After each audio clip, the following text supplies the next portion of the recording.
The historic surrender, arrest, and arraignment of former President Donald Trump plays out in New York. It all happened behind the scenes with no video cameras nor microphones allowed. Good afternoon, I'm Liz Reyes. And I'm Lauren McCoy. The former president pleaded not guilty to 34 felony counts of falsifying business records. Mike Valerio is in New York with the latest developments and what's ahead now that the grand jury indictment has been unsealed.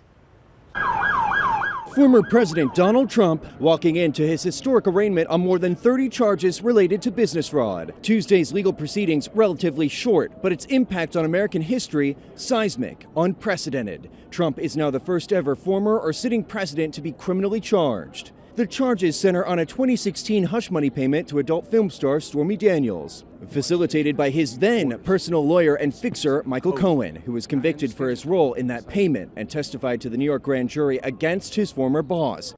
Michael Cohen did time for a crime that the federal prosecutors in Manhattan said Donald Trump directed him to do, and it was only for his benefit. And so Michael Cohen did the time. Now it's time for equal justice. Trump is already looking ahead towards a possible trial, posting Tuesday morning that it should be moved to Staten Island because Manhattan would be, quote, very unfair. Security around the New York City courthouse was ramped up ahead of Tuesday's arraignment, with overall peaceful crowds gathering both for and against Trump, including a brief appearance by one of his most vocal allies on the Hill. This is the former president of the United States of America. And the government has been weaponized against him. He is not above the law. He should not be above the law. The analysis of whether or not he is or is not a former president should be irrelevant.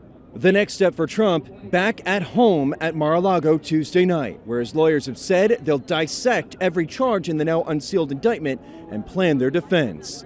In New York, Mike Valerio, Fox 8, Local First. Also, the judge did not issue a gag order, but he warned President Trump to refrain from rhetoric that could inflame or cause civil unrest. After the arraignment, Manhattan DA Alvin Bragg was asked why he decided to move ahead with this case when his predecessor and federal prosecutors chose not to. As I just mentioned, we have had available to the office additional evidence that was not in the office's possession prior to my time here. And as to your part of your question about the federal, we have a distinct and strong, I would say profound, independent interest in New York State. This is the business capital of the world. We regularly do cases involving false business statements. The bedrock, in fact, the basis for business integrity and a well-functioning business marketplace is true and accurate record keeping. That's the charge that's brought here, falsifying New York State business records.